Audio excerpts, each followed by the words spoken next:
আসসালামু আলাইকুম। Deep irrigation BD limited পক্ষ থেকে আমি মোহাম্মদ শামসুজ্জামান সুমন। আজকে যে জায়গায় আমরা অবস্থান করতেছি, আমরা পিকেএসএফ এর অর্থায়নে আমাদের জাগরণী ফাউন্ডেশনের মাধ্যমে আমরা এখানে একটা পেয়ারা বাগানে ডিপ ইরিগেশন সিস্টেমটা ইনস্টলেশন করলাম।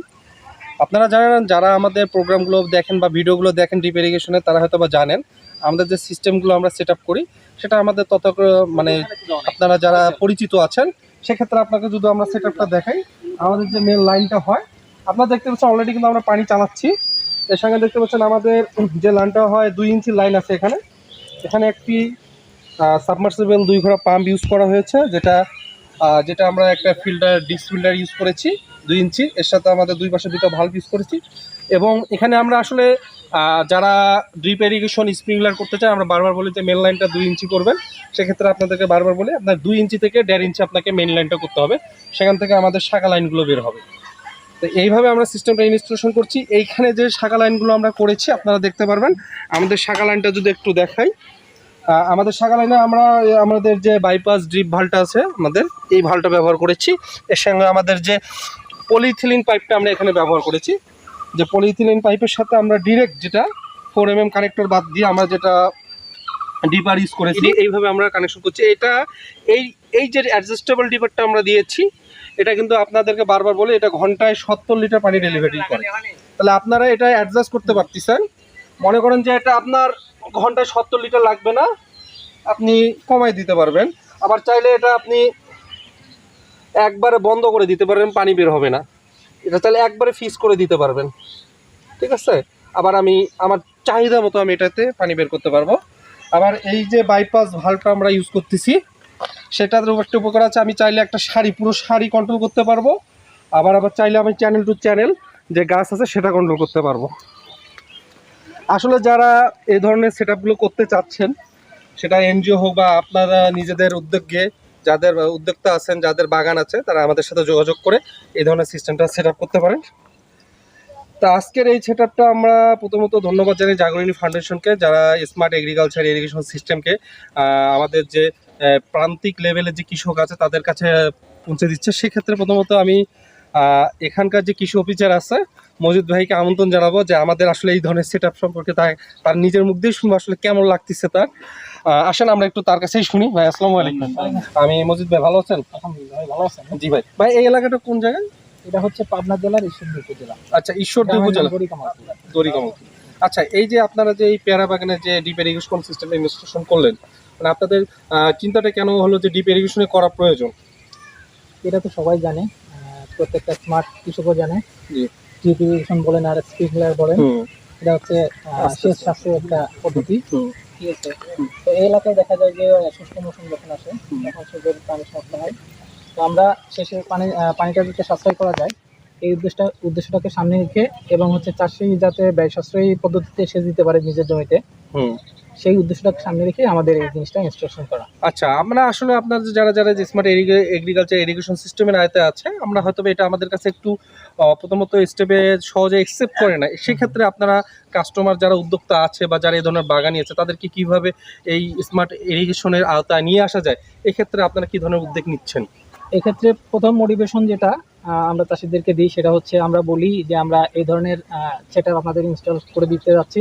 তো আপনারা এই বিষয়ে প্রাথমিক ধারণার জন্য, প্রাথমিক জ্ঞান অর্জনের জন্য আপনারা ইউটিউবে যে ভিডিওগুলো আছে সেচ সাশ্রয়ী পদ্ধতি, সেগুলো আপনারা দেখতে পারেন।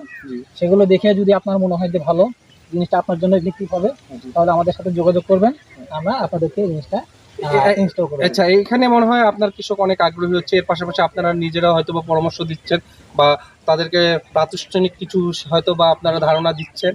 এই কারণে হয়তো বা কৃষকরা এখনো মানে এই ডিপ ইরিগেশন নেওয়ার জন্য খুব অনেকে আগ্রহী হচ্ছে।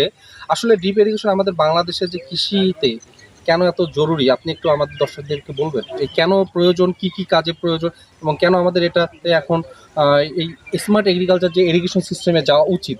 বর্তমান সারা বিশ্বে দেখবেন যে তারা একটা এগ্রিকালচারে নতুন একটা ডেভেলপমেন্ট করেছে তারা, হয়তো বা আমরা অনেকখানি পিছিয়ে আছি, হয়তো বা সামনে আমরাও এগিয়ে যাব। সেক্ষেত্রে আপনার কি ধরনের মানে যারা নতুন উদ্যোক্তা আছে বা যারা করতে চাচ্ছে তাদের সম্পর্কে আপনি কিছু যদি বলতে চান তাহলে আমাদের এই ভিডিওর মাধ্যমে বলতে পারেন। আপনি নিজেও জানেন অনেক বিশেষজ্ঞই কিন্তু এখন মতামত দিচ্ছে যে সামনে যদি কোনো বিশ্বযুদ্ধ হয় এটা পানি নিয়ে হবে। বাংলাদেশের যে বরেন্দ্র এলাকাগুলো আছে এখানে কিন্তু পানির অভাবটা এখন আমরা টের পাচ্ছি। জি। তো 10 বছর পরে দেখা যাবে যে এই এলাকায় আমার যে দাঁড়িয়ে আছে এখন ঈশ্বরদী, পাবনা জেলার ঈশ্বরদী উপজেলায়, এখানেও কিন্তু পানির সমস্যা হবে। জি। তো আমরা সেটাকে মাথায় রেখেই পূর্ব প্রস্তুতি হিসাবে এই এলাকার চাষিদেরকে উদ্বুদ্ধ করছি, তারা যেন সেচ সাশ্রয়ী পদ্ধতিটা এখন থেকে অনুসরণ করেন।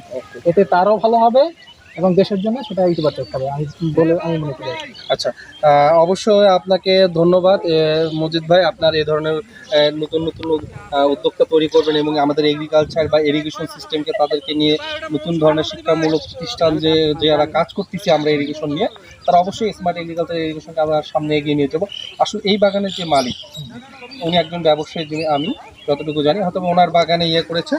যাই হোক, আমরা ওই মালিক যেহেতু আমাদের কাছে নাই, উপস্থিত নাই, আমরা ওনার ভাইয়ের কাছ থেকেই শুনবো আসলে কি ধরনের এই সিস্টেমটা যে উনি নিল, ওনার মুখে দিয়েই শুনবো যে একজন কৃষকের কাছ থেকে যে কেমন লাগতেছে। আচ্ছা, আসসালামু আলাইকুম, ভালো আছেন? আচ্ছা, কেমন আছেন? ভালো আছেন? আচ্ছা, আপনি কি এই ধরনের কাজ যে আমরা ইরিগেশন সিস্টেমটা করলাম, এটা কি কখনো দেখেছেন বা আগে কখনো দেখেছেন? আচ্ছা, আসলে হয়তো বা আপনারা মোবাইল বা এখন বর্তমান যে ডিজিটালাইজ সেগুলোর সাথে আপনারা ইনভলভ না, আপনারা জানেন সবাই। হ্যাঁ, তারপর এই ধরনের প্রযুক্তি হয়তো বা দেখেন, এগুলো বাইরের দেশে প্রযুক্তিগুলো। আপনার কেমন মনে হচ্ছে, এইটা দিয়ে কি উপকার মনে হচ্ছে আপনার এই বাগানের দিকে? আসলে উপকার আছে কি নাই আপনি একটু বলবেন? খরা হয় সেখানে তো পানি পাওয়া যায় না, এই তাড়াতাড়ি হওয়া যাচ্ছে। আচ্ছা আচ্ছা আচ্ছা, তাড়াতাড়ি হয়ে যাচ্ছে। আমি মোবাইলে দেখেছি এরকম। মোবাইলে দেখেছেন? আচ্ছা, মানে আপনার এখন কি মনে হচ্ছে যে এই ধরেন আপনার 500 থেকে 1000 গাছ আছে, পানি দিতে কতক্ষণ লাগবে? 10 মিনিট। 10 মিনিট। এটা কি আগে সম্ভব ছিল? আগে কয়টা লেবার লাগতো? লেভেল ভেরি ডিফিকাল্ট দিত। কতদিন কয় ঘন্টা সময় লাগতো? 2 ঘন্টা। 2 ঘন্টা আপনার এই বাগানটা পুরোটা পূরণ করতে লাগতো। তো পানি কত অপচয় হইতো? কোথায় তো পানি বাইকে দেওয়া। আচ্ছা, তাহলে এখন তো আপনার উপকার হচ্ছে। 10 মিনিটে আপনি 2 ঘন্টার কাজ 10 মিনিটে করতে পারতেছেন। আবার পানি অপচয় কম হচ্ছে, বিদ্যুৎ অপচয় কম হচ্ছে, আপনার লেবার খরচ কমে যাচ্ছে এবং আপনি চাইলে এটার মাধ্যমে সারও দিতে পারবেন সেই সিস্টেমে করতে। তা আপনি খুশি তো? এই আমার পানির দেখা যায় এই কারেন্টের বিল আছে 2 ইউনিট। 2 ইউনিট। 2 ইউনিট লাগবে। আচ্ছা আচ্ছা, মানে সারা মাসেই যদি বাসার বিল হয় 10 টাকা তো 20 টাকা খরচ। তাহলে আপনার দর্শক বুঝতে পারছেন তো, মানে আসলে কৃষিকাজে একটা নতুন আপনাকে বলি, কৃষিকাজে আপনার যত খরচ কমাইতে পারবেন তত আপনার প্রফিট থাকবে। আপনারা যদি স্মার্টলি কাজ করতে চান তাহলে অবশ্যই আপনাকে ডিপ ইরিগেশন সিস্টেমে আসতে হবে। আর আপনাদেরকে যদি খরচ না কমাইতে পারেন তাহলে আপনারা এই এগ্রিকালচার সেক্টরে এসে আপনারা হয়তো বা এটাকে লস ছাড়া আপনারা প্রফিট মার্জিন দেখতে পারবেন। এই জন্য আপনাদের বারবার বলবো, আমাদের যে নতুন ধরনের টেকনোলজিগুলো আসতেছে এগ্রিকালচারে, আপনারা সবগুলোই অ্যাকসেপ্ট করেন এবং সেগুলো অনুযায়ী সঠিকভাবে আপনারা যদি অ্যাপ্লাই করতে পারেন অবশ্যই কৃষিতে আপনারা লাভবান হবে। লিভারও কম লাগবে। তাই? লিভারও কম লাগবে। কতক্ষণ লাগবে? আচ্ছা, আপনি বলতে চাচ্ছেন আগাছা কম লাগবে। চাষা কিন্তু বারবার বলতেছে আগাছা কম লাগবে, লেবার কম লাগবে, খরচ কম, বিদ্যুৎ বিল কম, পানি অপচয় কম। আপনারা একটু বাগানটা দেখলেই বুঝতে পারবেন। তারপর আমরা বলি আজকে আমাদের যেহেতু প্রজেক্টটা এখানেই শেষ, আপনারা বাগানটা একটু ঘুরে দেখেন যে আমাদের কাজটা কিভাবে করতেছে। তারপরে প্রজেক্ট শেষের দিকে আপনাদের সাথে আমি আবারও বলি নতুন কোনো হবো। আজকের এই প্রজেক্টটা আমরা এখানেই সমাপ্ত ঘোষণা করতেছি। অবশ্যই আপনারা সকলেই আমাদের যে প্রজেক্টগুলো হয় আপনারা অবশ্যই আমাদের লাইভ বা ভিডিও ওদের মাধ্যমে আমাদের পেজে দেখতে পারবেন এবং এই ধরনের প্রজেক্ট যারা করতে চাচ্ছেন তারা অবশ্যই আমাদের ফেসবুক পেজে যায় বা ওয়েবসাইটে যে আমাদের সঙ্গে যোগাযোগ করবেন। অবশ্যই আপনারা ভালো থাকেন। অবশ্যই নতুন কোনো প্রজেক্ট নিয়ে আবার আপনাদের সাথে দেখা হবে। ধন্যবাদ। আসসালামু আলাইকুম।